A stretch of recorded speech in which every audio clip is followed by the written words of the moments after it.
Hello and welcome to the Did You Know Crypto podcast. My name is Dustin. Thanks for tuning in.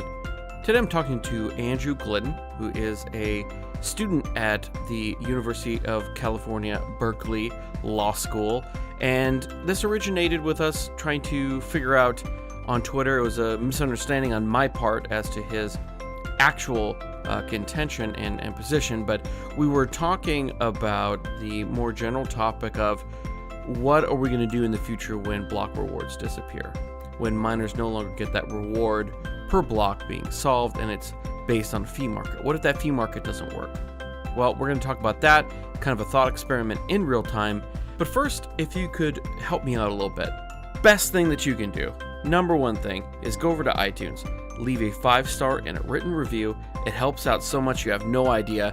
You can also go to supportmypodcast.com and there's a variety of things from shopping on our Amazon link to supporting us with Bitcoin through Bitbacker and a lot of other things. So I really appreciate it if you'd head over there. But most of all, thanks for tuning in. Thanks for listening and enjoy the show.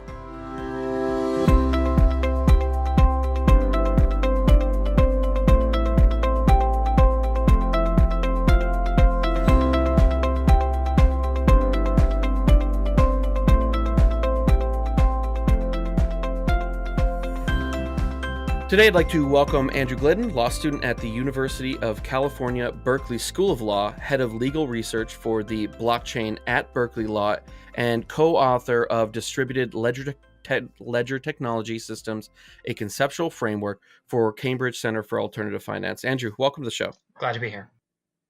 So why don't you tell us a little bit about yourself? What do you do? And how did Bitcoin find you and how did you get yourself into this space? Right. So kind of an interesting story about how I got into Bitcoin. I originally heard about it in probably 2010 or 2011, so very early on. And I remember sitting in my apartment in Berkeley. I was an undergraduate at the time. And I was sitting in my apartment and I thought to myself, as I was reading this article, what do we need Bitcoin for? What do we need magical internet money for? We already have online banking. So I very clearly did not get it at the time when I first heard of it. And I honestly think the reason for that is that at the time, the marketing around Bitcoin was really bad. It was like, oh, everyone solves complex cryptographic proofs. And that's not really how mining works. And it just left a lot of unanswered questions for me. And I, didn't get it. I'm not a computer scientist by training. So yeah, it took me a while. I finally did start understanding it actually after I started in law. I started my legal education in 2016, also at Berkeley. Just by happenstance, was working as a legal intern at Coinbase. And didn't know that much about Bitcoin. I knew the gist of it, but wasn't really, super into it. And it was kind of just from working there that it was drinking from a fire hose, and started getting really into it. And then, co-founded the club, this blockchain at Berkeley Law. And then, through that affiliation and my own interests, was invited to work together with the University of Cambridge Center for Alternative Finance people on the DLT report, which is, I guess, the official name for it is Distributed Ledger Technology Systems, a conceptual framework, which is quite a mouthful. But that project, I guess, emerged out of Angela Walsh and some of the legal Twitter criticisms of some things that various legislatures have been doing in the past couple of years, which was kind of enacting marketing hype as statute. And so we saw legislation proposed in states like Arizona and even my own state of California, where absolutely ridiculous statutory definitions of blockchain that were, internally inconsistent and didn't make any sense, and were just revealed total ignorance in the legal profession about how this stuff worked. And so my interests, as far as legal profession, are in corporate governance and financial regulation. So when I see a legislature doing ridiculous things in this space, it upset me enough that I joined this project to go try to clarify some things. And so the gist of the DLT report is really just trying to break down how these systems work, how blockchains work, and how distributed ledger technology systems more generally work, and try to identify all the moving parts and how they fit together, and just survey the design space, which really covers everything from the technical questions of like how is consensus formed, as well as kind of the more mushy questions about like governance and social consensus, as opposed to just like technical consensus around transactions. So that's basically what I do. So, what would you classify yourself as? I mean, I myself, I don't like particular labels, I guess, but some people do embrace them. Are you just kind of undecided, or do you kind of fall within a maximalist camp or multi-coiner or whatever, these kind of invented labels that we've started to create for ourselves? Yeah, so I guess it sort of depends on what your perspective is. Technically speaking, I'm a no-coiner in the sense that I don't actually own any digital assets. That said, there are coins that I think are more and less interesting. I think Bitcoin, of course, is probably one of the more interesting ones, because it has a lot of innovations. People don't think there are innovations in Bitcoin's governance, but I think Bitcoin is much more sophisticated than people give it credit for. And so from, both from a technical perspective as well as a kind of a social and incentive mechanism design sort of perspective, I think Bitcoin is very interesting. I think Zcash is very interesting as far as its cryptography. I think, Monero has some very interesting ideas, ranging from their governance to things like tail emissions, which I think are relevant, and I'm sure we'll be talking about that more. Tezos is probably one of my absolute favorites, just because of Tezos was kind of starting to get talked about right when the Bitcoin Cash, Bitcoin Core fork was happening. They did their ICO that same summer, and at the time there was this very real question of like, how do we choose, or how does a community choose which side of a fork to pick? When there's a contentious fork, a lot of times most people don't really have strong ideological preferences about like big blocks or small blocks or things like that. Like there may be a better answer objectively, like one of them may be a better system, but for the most part, I think a lot of users just want to be in consensus with everyone else. And I think when you see more complex chains like Ethereum that are trying to be, a general purpose blockchain with very rich scripting capabilities, that can actually lead to problems when there are forks, because if there's like an Internet of Things device that's plugged into Ethereum, every device like that is going to have to choose which part of the fork it stays on. Because those transaction histories are not going to be compatible. And so I think Tezos was actually really interesting, because if it works as designed, it's kind of a fork-proof chain, which I think is very interesting from kind of a governance perspective, and as far as an enabling technology for a lot of applications. Those are probably my biggest ones. You may have noticed a trend. I didn't mention that Ethereum was one of my favorite coins. I think the broad theme of all of them is that as far as use cases that I see personally, I think a lot of people try to go overboard with things like decentralized social media or whatever other application. And I think when you really get down to it, the killer app of blockchains is going to be financial technology primarily. And so, you see the trend is, Bitcoin, Monero, Zcash, Tezos, things that try to stay true to that focus rather than just being like, let's have consensus computing for everything. And to go back just a second, but I did want to talk about the fork proof with Tezos, but you not actually owning any, is that because of I guess some people don't because of where they work or what they do, or is it just that it's interesting to you but not interesting enough to own, or what's kind of your reasoning behind not owning any of them? Let's put it this way. I'm in law school, and it would be financially irresponsible for me to be making speculative investments while I've got 6 figures of non-dischargeable debt. Yeah, yeah, okay, I understand. No, it's not that I don't love the industry and love the technology, but it's just, you have to make the decisions that are feasible for you.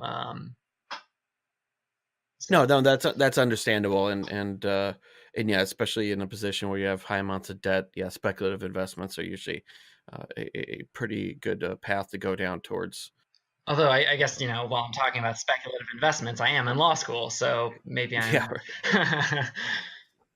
but um, it was interesting. We talked about why do you find a governance model that would disallow or heavily disincentivize forks to be um, why does that interest you? Why are you? I guess that would infer that you have an issue with forks in yeah, so particular. I think there are a couple reasons, and the fork proofness of Tezos is really only one of the things that I think is interesting about the governance aspect.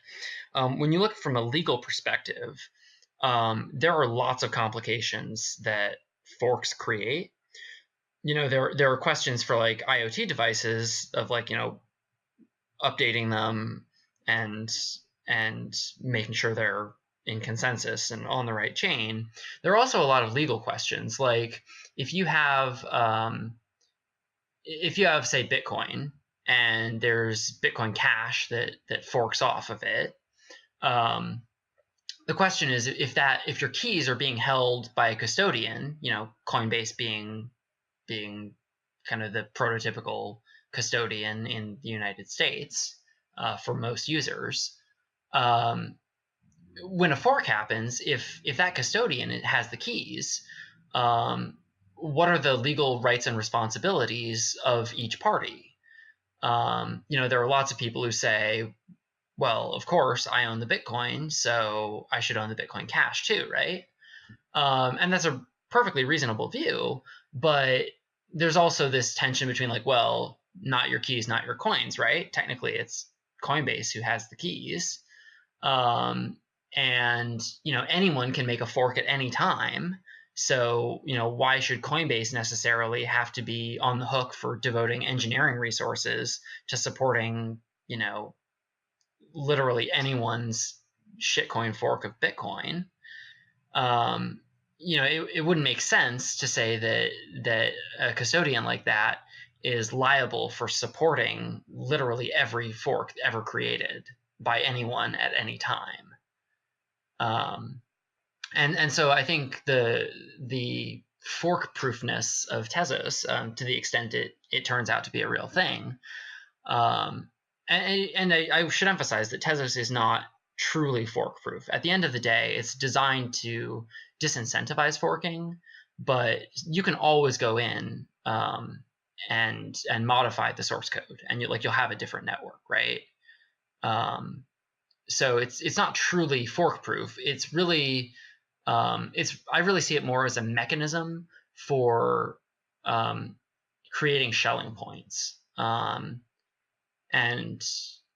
a Schelling point is kind of the natural thing that people gravitate to in the absence of information. So like if I gave you a picture of a stranger in New York City and said, go find this person, they have your picture too, but you have to find them in New York City. Like, how are you going to find them? Well, you're probably going to go to the Empire State Building observation deck at noon, right? Yes. Like that's the ordinary, it's you go to the building that is most recognizable at the time that's most recognizable, and people can coordinate around that in a decentralized way. Well, the problem with something like Bitcoin Cash or Bitcoin Core and trying to choose what side of the fork you want to be on is, for most people, all they want is to be on the side of the fork with most people on it. And you get this Keynesian beauty contest where people aren't actually expressing their preferences, they're expressing the preferences that they imagine other people to have. And you see why that could create a lot of instability, I hope. Where good innovations don't get adopted and bad innovations do get adopted just because there was, misinformation about them floating around. So that's the sort of thing that I think is really interesting about Tezos. The mushier factors of how does the law deal with these assets, or how do we deal with them from like a coordination perspective, not so much like the raw technology. Yeah, no, it was interesting. I did an interview with Caitlin Long a while back, and that was one of the things that we talked about was what would be the legal requirements for.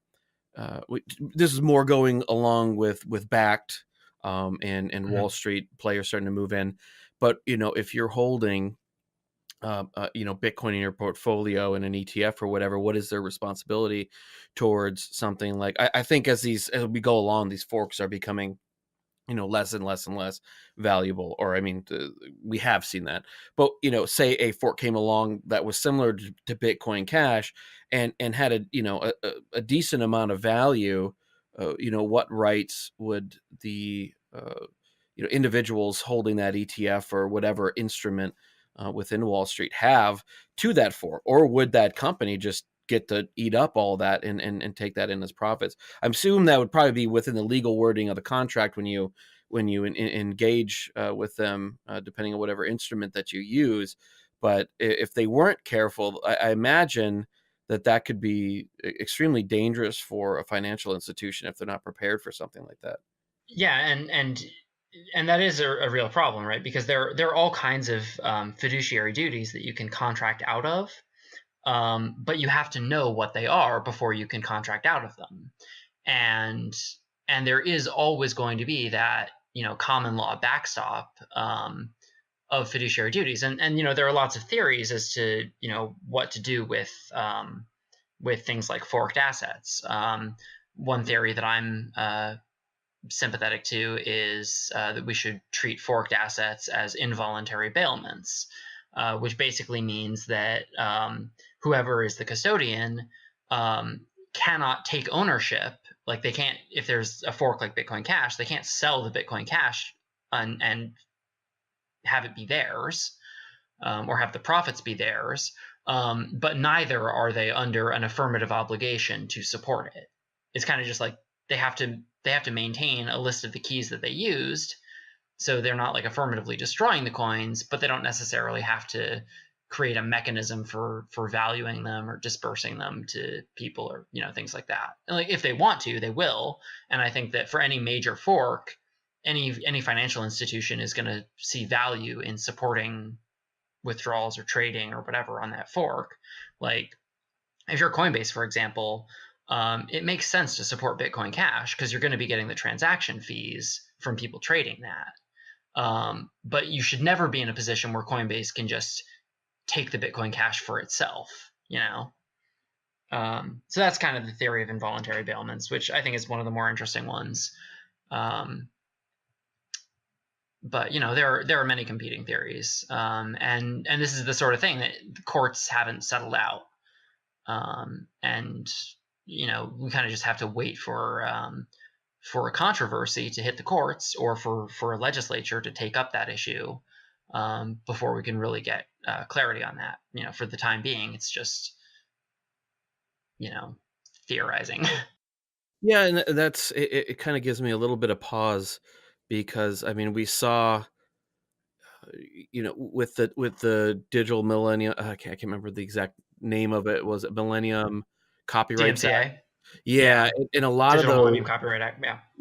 as we saw with those earlier pieces of legislation, that it kind of betrayed a lack of really understanding of the internet, and at least to me, and you kind of see this especially with the recent hearings with Jack Dorsey, Mark Zuckerberg, and I know a lot of it's spliced together fun clickbaity articles to show the old men asking these ridiculous questions, but it it does show kind of this lack of understanding where they're asking questions of that they don't understand, what encryption is, or what the difference between chat and email. And it kind of gives me a little bit of pause when we're talking about, legislation and court rulings on these sorts of things. That, I mean, even in the cases of DNA, I mean, it was a lot of years before courts and juries would really understood that, how definitive DNA was for identifying a very specific individual versus, say, something like fingerprints that was quote unquote tried and true. Sure, sure. And I think it's honestly, if I can defend the courts for a minute, part of this is me defending the legal cartel, I suppose. But courts, judges, juries are, I think, more sophisticated than people give them credit for. Oftentimes, when you have those sorts of cases, it's true that that a judge might be a little bit behind the times as far as technology, but they do have lawyers on both sides of the bar are going to be presenting their case, and part of that will be introducing expert witnesses. The expert witnesses will be educating the judges before there's any sort of ruling. And by and large, judges are very smart generalists. So it's true that they may not understand the particulars of any technology in any great depth. Like, you're not going to get a judge who's writing encryption proofs or systems of encryption to generate zero knowledge proofs or things like that. But if you explain the basic idea behind a proving system, or what is Bitcoin, what is a fork, things like that, they'll get it. They'll get it. And you see a little bit less of that with legislatures, I think, because they're elected. And when someone is elected, they're more sensitive to public relations sort of issues, and so there's kind of more of an incentive to oh, let's go do something. We don't know what it is that we're going to do, but we want to signal to the industry that we like them. And that's the sort of thing that a lot of states in the US have been doing lately. They want to pass a blockchain bill just so they can be on the books as having a blockchain bill, because blockchains are cool now. Wyoming is a very notable exception to that trend, where the legislation coming out of Wyoming is pretty substantive. But the legislation coming out of a lot of other states, not so much. But again, judges, I think for the most part, are much more sophisticated than a lot of people give them credit for. And I would also say that as far as dealing with a lot of these issues, they don't really require a lot of technical sophistication for the most part. When you're dealing with something like who owns a forked asset,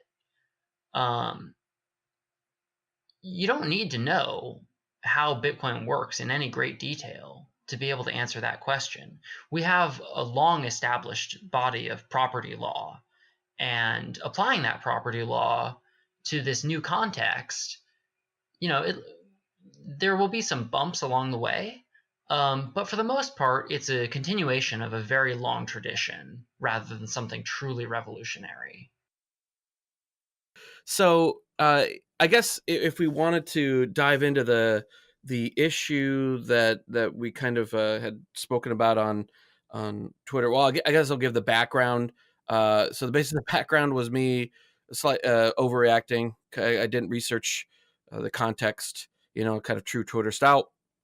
to a tweet that I saw that you respond to of Nick's, and this is something I'm trying to do a better job of, actually. So I appreciate your ability to continue the conversation in the midst of my own bad behavior. But so the conversation had been about killing ancient coins, ostensibly ones that haven't been moved for, whatever period of time, 5 years was the number thrown out there, and then allowing them to be, I guess, recycled into the network to be to continue the block reward for miners. But Yeah, so before we, I guess why don't I go and just kind of give the whole background to that.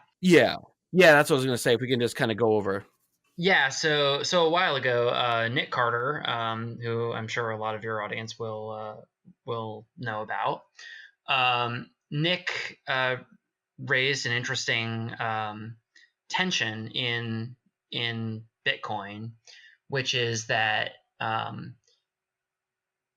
it had to do with the fee market around transactions and the block size debate, the perennial block size debate.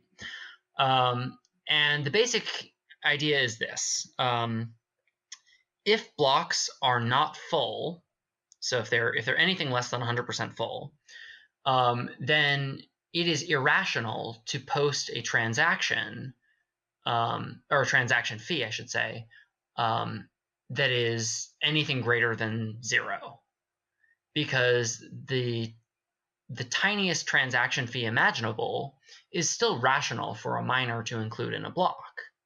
Even if the transaction fee is only 1 Satoshi, a miner is still going to include that transaction because there's literally no cost to not doing that.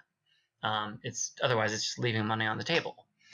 But the problem is that if that's the case, then there will not be enough money spent on transaction fees to actually support miners' operational costs. As we know, the hash power that goes into Bitcoin in the long run is going to be such that the marginal cost of mining should equal the marginal benefit of mining. And if the marginal benefit of mining in the long run, when the block reward has gone to essentially 0, or equal to 0 in the very long run, the network needs to be sustained entirely by transaction fees. The alternative is that there is a fee market that develops, and that can only happen when blocks are full. But if blocks are full, then people start getting into this bidding war for getting their transaction included in a block. And the challenge there is that we can get the volatility that we saw. I guess that was in the run up to about 10,000. I guess that was about a year ago, a little over a year ago, where transaction fees on the Bitcoin network were going as high as like $50 a transaction. And they took a while to settle down. There were lots of transactions that were just getting stuck, and that's a fee market that will support miners, but it doesn't really create a very usable network. Like, you're not going to be able to buy coffee with that. And so a lot of people are rightly saying, well, you shouldn't be buying coffee with an on-chain transaction. That's just consuming the commons that is block space. You should be using something like the Lightning Network. And that's exactly right. You should be using the Lightning Network. The Lightning Network can do a lot as far as improving transaction throughput. It's a very, very cool innovation. But here's the problem. If every transaction for buying coffee goes onto the Lightning Network, then the transactions that are going on-chain have the same basic problem that they used to, which is either that there aren't enough opening and closing transactions to support the miners, or in the alternative, the blocks are full. And what happens if blocks are full when all the transactions are opening and closing Lightning channels? Then you get a problem where you get routing failures for Lightning, or people will start submitting closing transactions, and watchtowers won't be able to react in time. And people won't be able to use the justice transaction and entire channels could get drained because of congestion on the network. Is that something that's going to be good for Bitcoin or not? I would submit not. And so there's this tension, right, where we want there to be enough of a security spend so that miners are hashing so that people don't get double spent, so that we have confidence in the transactions that are being recorded into blocks. But we also want to make sure that the fees are low enough that they're usable, and that there's a little bit of slack in the system to accommodate fluctuations in demand, at least enough where the mempool can periodically clear out, so that transactions don't get stuck. And there have been a bunch of solutions that have been proposed for this. One solution is that you have like a dynamic block size limit, and Ethereum does something like this. But the problem with the dynamic block size limit is, how do you determine algorithmically what demand is going to be? It's a hard question. How do you have, say we want to target a particular security spend. So we say, the block size can adapt until a certain amount of fees are collected. Well, then that introduces more attack surface. People could try to put in false transactions. Like a miner could just flood a block with its own transactions, spending to self, as a way of manipulating the block size limit or something like that. Or, there's a question of if you are trying to target a particular security spend, how do you know what the real value of that spend is?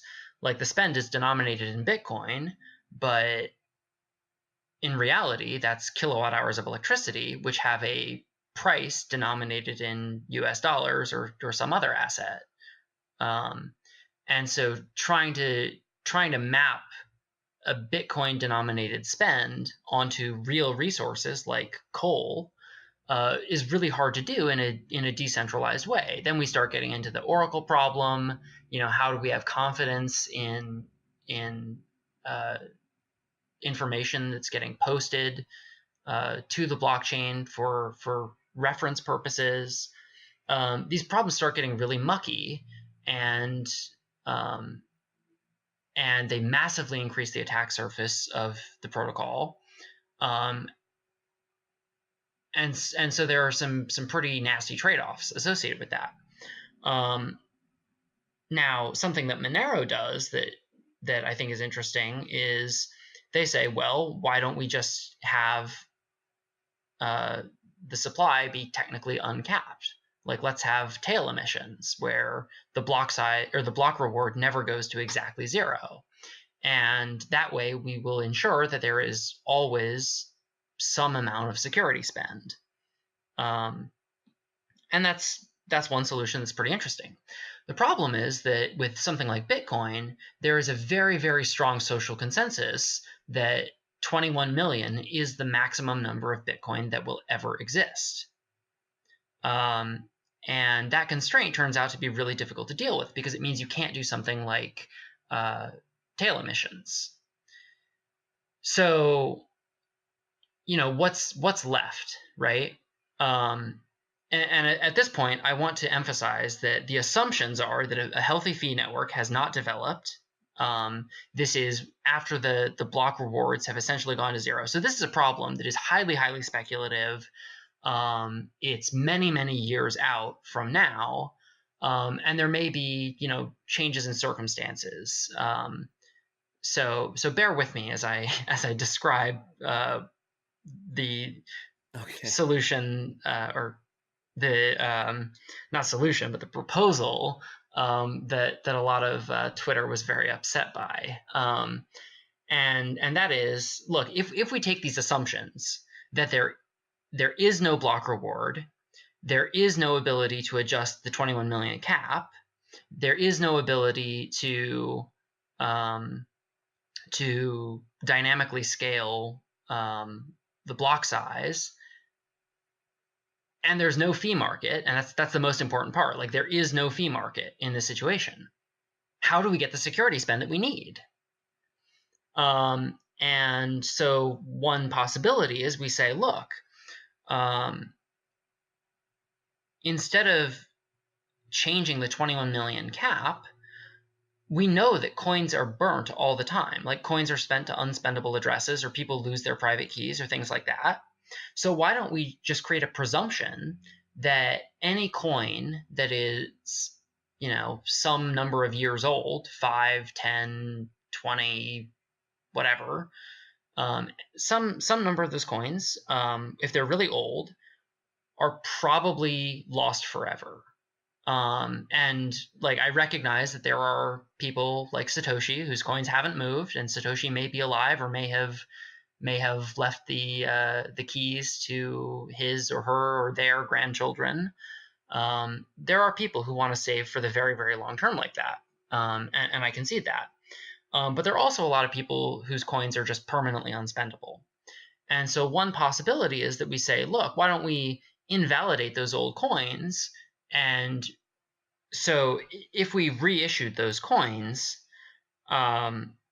we would be able to stay within the social consensus of, the 21 million cap, at the cost of invalidating old coins.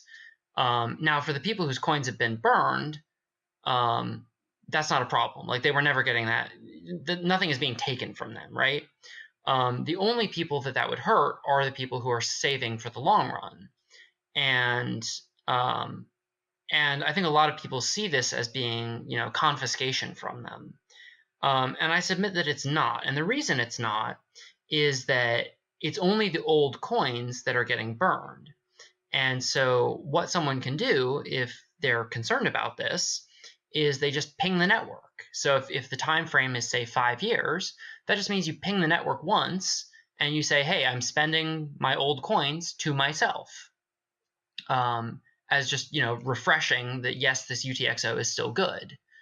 And then, once the old coin will have been spent and there will be a new coin generated, and then it's not a 5-year-old coin anymore. It's a 0-year-old coin.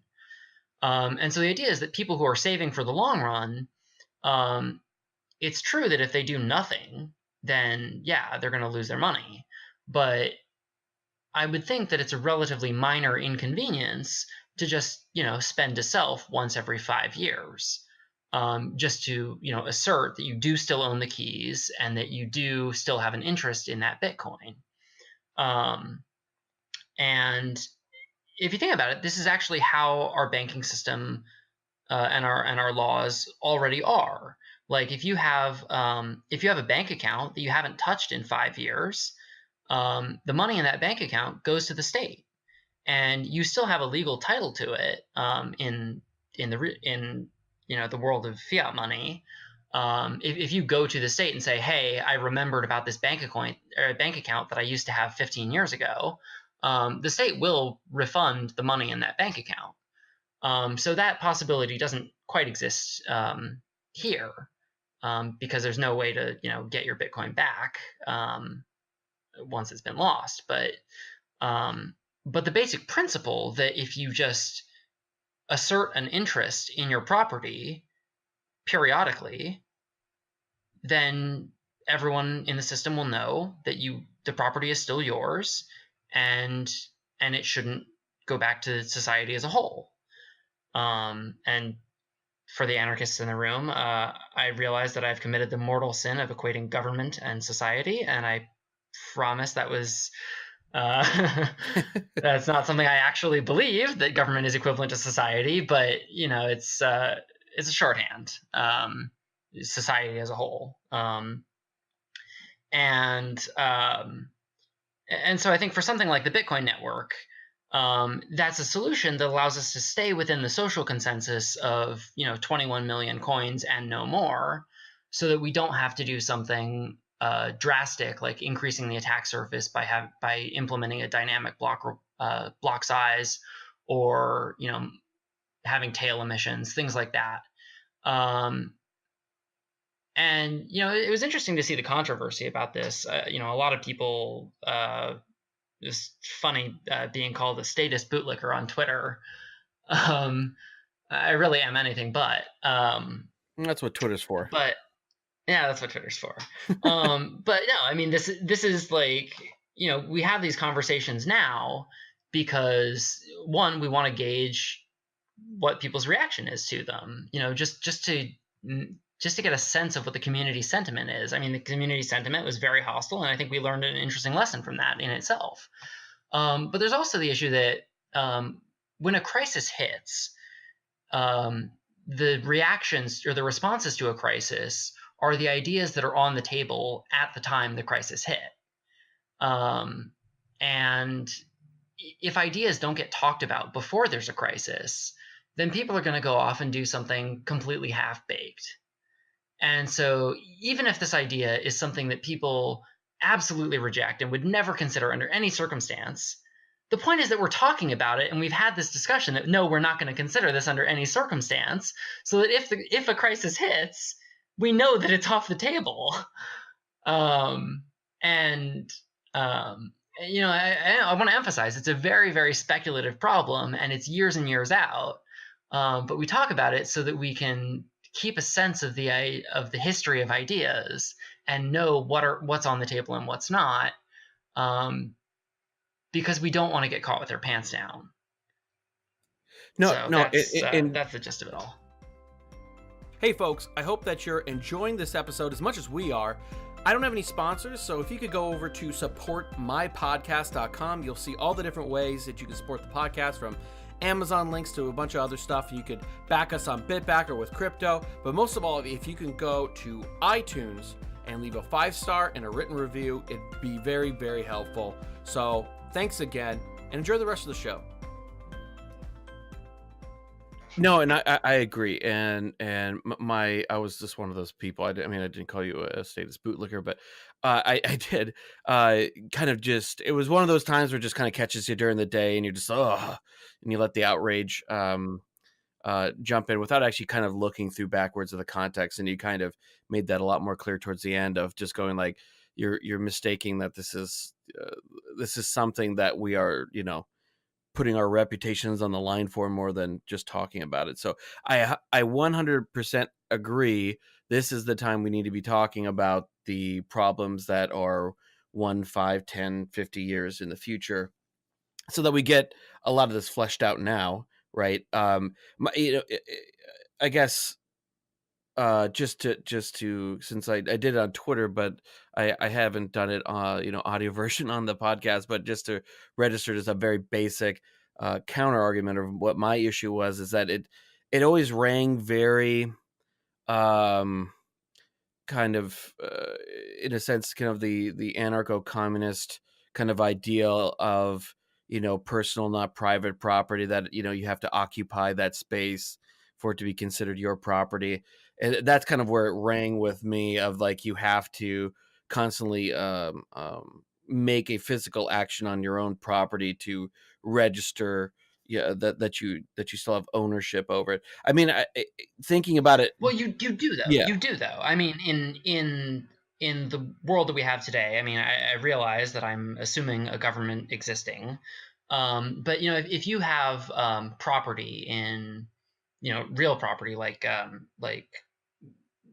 actually, like when I say real property, I don't mean physical property, but like land, right? When you have land, you can be the property owner, but if you let that land go completely untouched, so untouched, in fact, that you don't even notice when someone has built a shack on your land and has been living there for 15 years.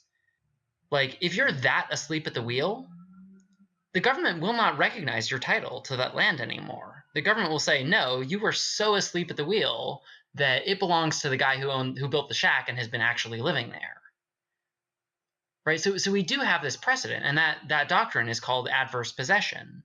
If someone possesses your property, like, you may be the owner of it, but if someone possesses it in a way that is adverse to your interests and does so openly for a long period of time, you've surrendered your claim to that property.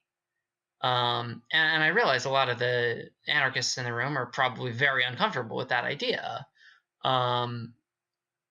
But I mean, in a world of scarcity, that system actually makes quite a lot of sense, right? Because if you have like an apple orchard or something and you haven't been using it, those apples are just falling and rotting on the ground. Like, shouldn't someone be able to use them? Um, if your answer to that is no, then the implication of that is that you're using your property not to derive any personal benefit from it, but simply for the purpose of excluding people. And in the short term, that sort of behavior is maybe acceptable. Like maybe you're holding out for a better use, right? Like sure, it's an apple orchard now, but maybe you want to put an apartment building there, and so for some period of time, yeah, there's going to be some waste. But in the long run, um, to just let resources go completely to waste, I mean, getting no economic value whatsoever, that's really not something that most societies will countenance. And I think recognizing that reality is something that we should do. Whether or not we agree with it personally, we should recognize that is what most people's sensibility is. And if we're talking about Bitcoin as a social system, we have to recognize that the system needs to be something that isn't itself going to incite unrest. No, and I can understand the perspective of not letting land or assets just kind of lie fallow and not be unused, but I have an intense amount of trepidation of um, of setting a precedent, because right now, yeah, I mean, we do have that in the physical world, in various government structures and legal frameworks, depending where you are, live and under what jurisdictions that you fall. But within Bitcoin right now, we don't have that. The world of Bitcoin, of this, the code is law, I guess, in a way. Uh, that we live in currently, is that the code has, as people have entered into agreements, by owning, UTXOs and holding on to them at the point of ownership, at the point of becoming owners of those and holding those private keys. The deal was, the law was, I can hold on to this and I can have it deeded, to my great grandchildren. And ostensibly, if I think that Bitcoin is going to be extremely, valuable in the future, this is going to set up my family down the road. I may not need this money right now. I may not need I got $30,000 laying around, so I buy, roughly, what would that be, 8 or so Bitcoin, and I set this aside, and I have this willed with this understanding. And we kind of talked about this in Twitter, as well as, maybe you could have whoever is being the administrator of your will would also maybe have the private keys or pieces of those keys, and whoever had the pieces would have to come together every so often. I mean, that could be a fix, but I kind of, Right, I right. have a lot of So trepidation about going, like, we've entered into this at this point with this understanding of this is what the governance is. And then kind of now, down the road, now your heirs have lost their ability to hold on to this, because it changed in between the time that you bought it, passed away, and coming to them. right, so definitely changing the rules as a system develops.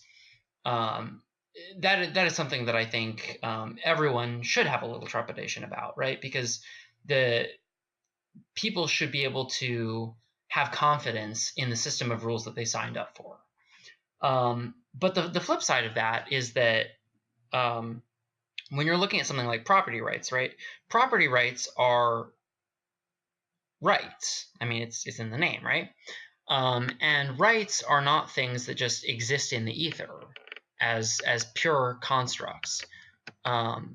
Rights are fundamentally social concepts, in that you only have a right as against another person. Robinson Crusoe, alone on an island, doesn't really have property rights because there's no other person on the island that he would need to enforce against, right? Like if a hurricane comes and washes away all his coconuts, did he own those coconuts? Well, evidently not, right? Nature took them away from him.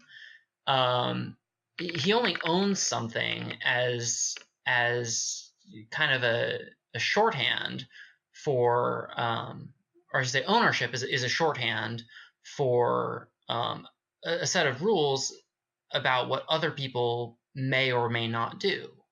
And there's really no perfect reason that can be established from first principles that is, universally true about what exactly property is. I mean, when you look at things like pollution rights, for example, there was for a very long time, people said, you have the right to do things with your property, like you have the right to burn coal. And then at some point, people said, wait a minute, there are externalities on burning coal. And so maybe we want to have systems in place that reduce those externalities. So maybe we want to do something like have a tax on pollution, or maybe we want to implement something like cap and trade for sulfur dioxide to prevent acid rain or the other externalities of burning coal. And so like property rights do change as the social context changes. And remember, again, this is a very speculative problem that's years out. And the basic question in my mind is not, should we do this? Like, should we start invalidating people's coins willy-nilly? Like, of course not. People should have confidence in the rules that they create. But if we get to a point where the alternative is just Bitcoin dying altogether because it doesn't have a sufficient security spend, maybe the lesser evil in that situation is to invalidate the coins that people haven't touched for God knows how long, because leaving open the possibility that if they weren't burned, then people being aware of them would just issue some transactions to spend to self to reassert their property claims. So it's not really, in my mind, something where people are going to be, expropriated left and right. It's really more of a situation of imposing a minor inconvenience on people, every 5 years or 10 years or however long. Just periodically having this minor inconvenience so that people can register that they do still in fact own something. And otherwise, we set the default presumption that if there isn't an owner actively claiming it, after it reaches a certain age, it just goes back to the community as a whole. And by the community as a whole, what I really mean is it gets reincorporated as a block subsidy so that there can be a sufficient security spend for the network so that the network just doesn't become susceptible to 51% attacks left and right. Because at the end of the day, we have this trade-off where we're trying to ensure that the people who are actively using the network are able to do so. And their right to use the network is being put in tension with the people who want to, hodl for 50 years. And I think when you frame it as a question of comparative institutions, rather than saying we're just going to expropriate people, if we say, we have a system that on one hand imposes an inconvenience, but it allows the network to function, I think you get a much more nuanced picture. And is the system of invalidating and reissuing coins the right one? I don't know. It's a problem that's years out, and that problem may never even emerge, right? Because part of the assumption is that there isn't a healthy fee market that develops. But I think we do need to be thinking in terms of trade-offs and who benefits and who's harmed by any given proposal, rather than just saying categorically, like, property owners always take precedence over everything else, even at the expense of people who are actively trying to use the system. And I guess not to continue to keep on beating the dead horse, but one of my other issues with that is like even if we did agree that this would be a good idea to do, I would see it as just being a stopgap for a short period of time because very quickly most of those people whose coins got burned would be people who, threw their, hard drives in the trash or whatever back in the day. Um, or people who were hodling who do actually lose their coins and didn't realize because, they never paid attention after they bought some in, 2013 or 2015 or whatever and still haven't gotten down. But um, I would imagine after that first, basically Bitcoin rapture of early coins, and them getting reinfused into the block rewards, that sooner or later we would be at that same point again.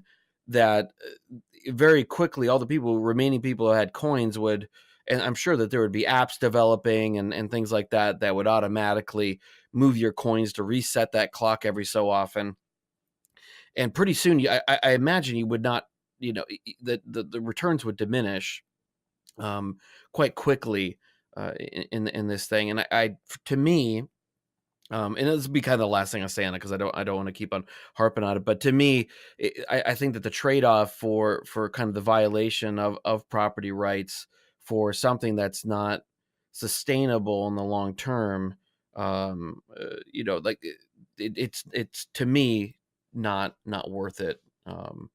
But I mean, like you, Yeah, and yeah, that's an absolutely valid view to have, right? Again, I'm not pushing this as like this is what I want to do with Bitcoin right now, or even potentially ever.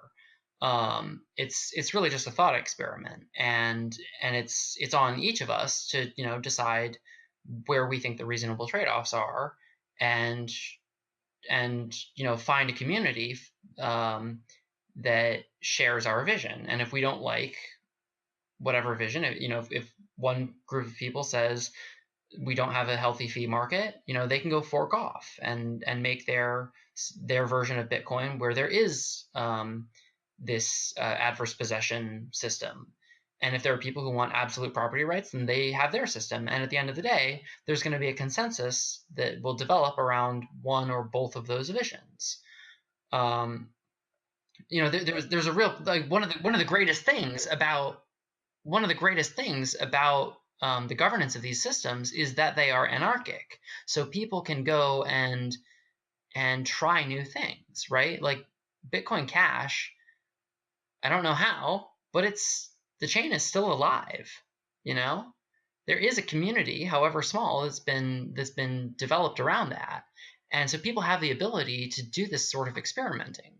The other thing I would say about your concern, though, is that I take issue with the premise a little bit for two reasons. One is the first tranche of coins that would be invalidated under this proposal is a lot of coins.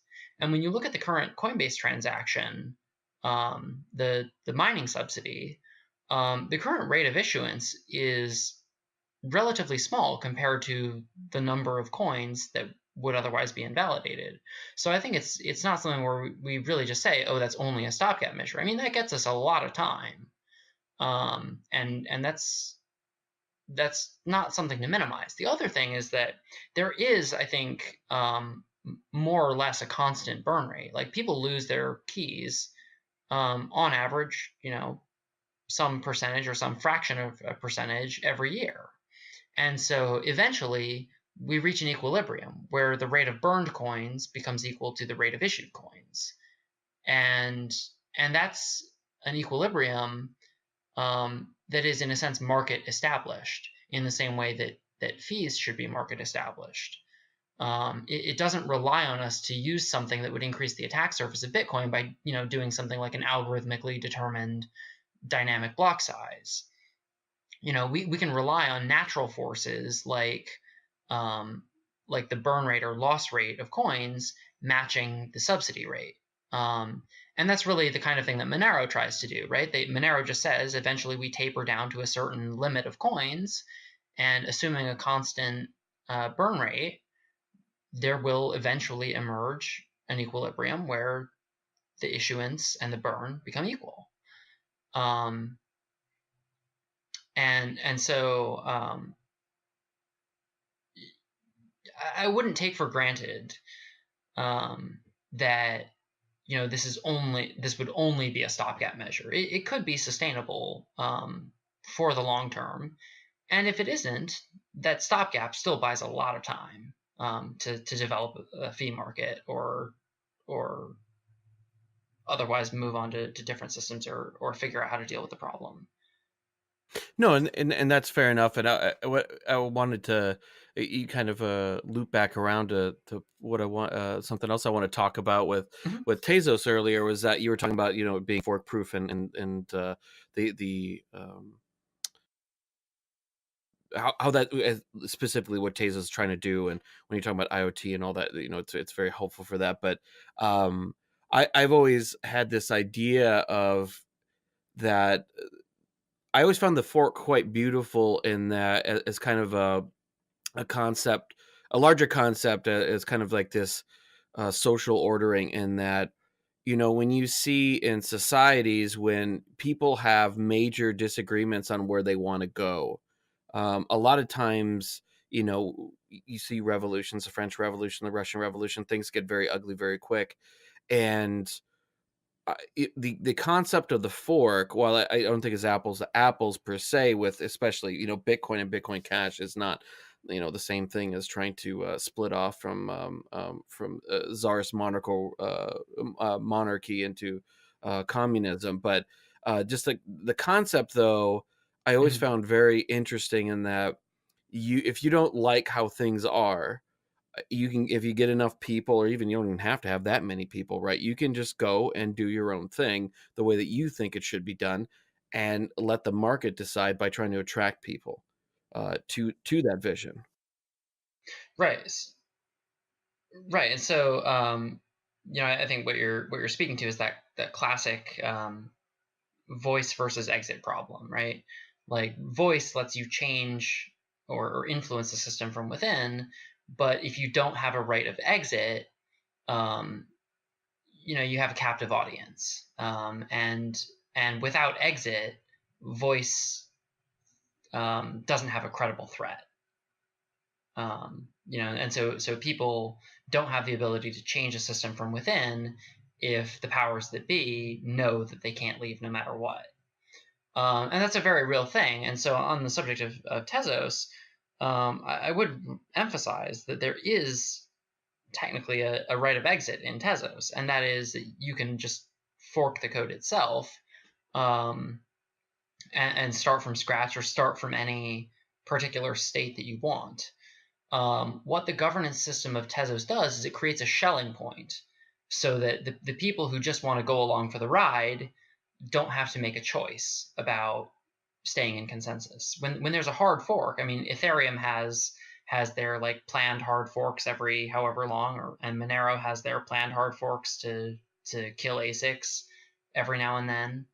Um, those are those are sort of solutions, but the coordination costs for that are extremely high. And most people just want to stay in consensus. They don't want to, they don't have strong opinions about what version of software they run. Like at the end of the day, the perception is I have some coins and I want my coins to be spendable on whatever network most people are spending them on. And with something like Ethereum, we've seen huge problems um, as far as implementing upgrades because they simply can't get nodes to upgrade. And that can also hold back a network. I mean, Bitcoin has had similar problems as well, where people like the developers want to make some kind of upgrade or improvement, and they can't get people to update their damn Raspberry Pis. Um, and so Tezos, I think, has the ability to help coordinate those forks. I would also say that from a legal perspective, Tezos is very, very interesting because one of the problems that comes out of Ethereum, the perennial question is like, is Ethereum a security for purposes of U.S. securities laws? And there are people who feel very strongly about this on one side or the other. Some people will look at Ethereum and say, well, it looks a lot like Bitcoin as far as, how the token operates within the network. And we know that Bitcoin isn't a security under US law. So Ethereum should also not be a security because technically they look pretty similar. But there's the other camp that looks at how Ethereum tokens were issued. And there was risk capital being allocated to the Ethereum Foundation for that development work. The Ethereum Foundation has an outsized role in coordinating forks and doing the development work and issuing grants to third parties that improve the ecosystem.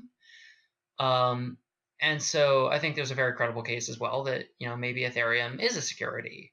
And that raises a lot of interesting questions, because if Ethereum is a security, or if any one of these coins, whether it's Munchie or Paragon or any of the other coins that the Securities and Exchange Commission has taken action against, one of the challenges there is that if this stuff is to be used as money, well, if it's designated as a security, that means it can only trade on heavily regulated platforms. And there's all kinds of rules about who's allowed to custody them, and everything that goes along with that. And so merely being designated a security strips away a lot of the usefulness of these coins. And one of the legal elements for determining whether or not a financial instrument is a security is to just look at whether the value of the instrument derives primarily from the entrepreneurial efforts of some identifiable party.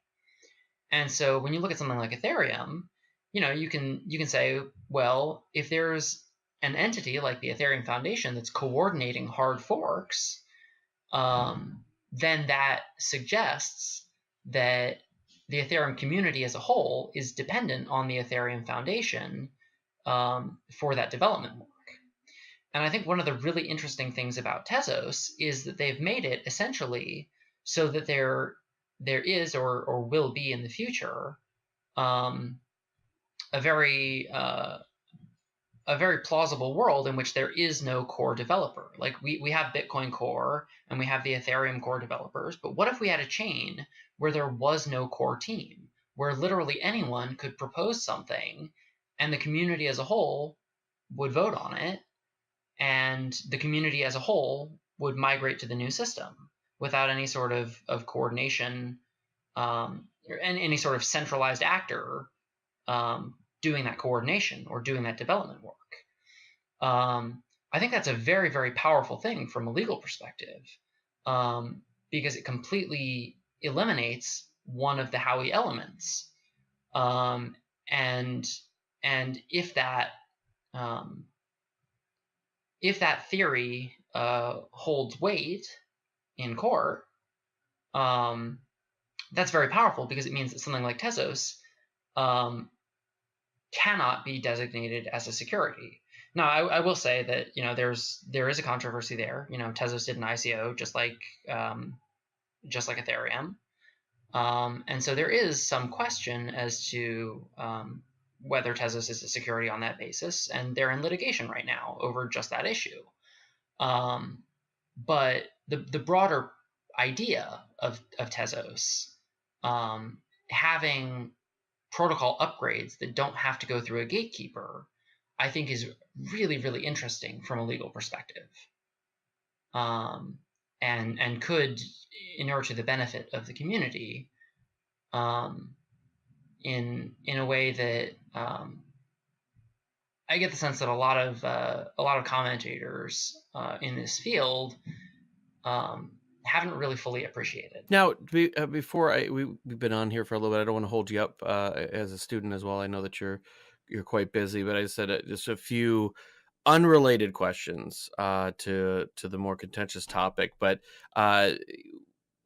what are the major obstacles on the horizon that you see for Bitcoin, besides what we just talked about as far as for fee markets and all that? But other than that, what do you think is the kind of biggest obstacle that you see coming?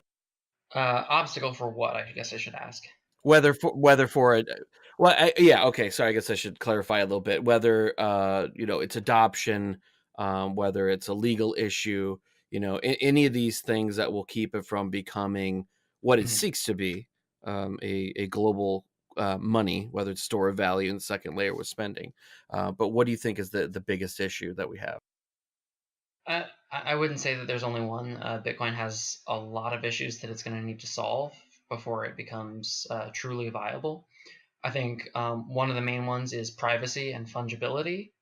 The fact that people's financial histories, even if they're obfuscated through techniques such as, address, unique addresses for every transaction or things like that, privacy and fungibility are really important, especially as we get better analytic algorithms that can draw correlations and de-anonymize people or taint particular coins.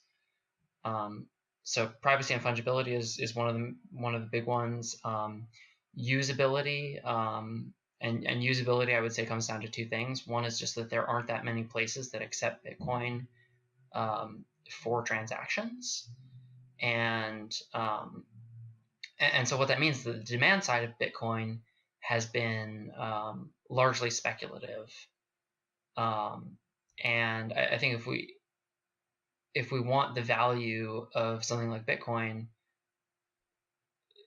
not necessarily only to increase but also to stabilize, um, we need to have some churn uh, as far as buying and selling Bitcoin, and that means trading Bitcoin for real goods and services. So merchant adoption, I think, is a really big issue. And hand in hand with that is just the usability, which is that the wallet software is not super convenient. Custody of assets is not super convenient. So there's a major issue there, as far as adoption and the hyper Bitcoinization world that a lot of people want. Um, and I think there's also a big issue as far as money transmission laws. A lot of people don't realize this. They think that exchanges like Coinbase or Gemini or any other, a lot of them think that they're unregulated because they're not securities, so they're kind of unregulated, right? And that's not true at all. The regulatory regime that applies will typically be one of either the Securities and Exchange Commission or the CFTC, Commodities Futures Trading Commission, which deals with commodity futures, as it sounds like, or the mode of regulation that primarily applies to an institution like Coinbase is money transmission licensing. And the weird thing about money transmission licensing is that it's actually done at a state level. So what that means is that to operate in the United States, an institution like Coinbase has to have a license for every jurisdiction that it operates in. As you can imagine, answering to 50 some different regulators imposes a lot of bureaucratic overhead. And one of the problems with that, aside from the raw bureaucratic overhead, is that it creates a very large barrier to entry for would-be competitors. And so if we want to have markets that are efficient and competitive, we need to be able to have more people in the market than just Coinbase, for example. And there are more than just Coinbase, of course. But we want to make sure that the startup costs for competitors are lower, so that there can be more competition as far as things like trading fees or liquidity.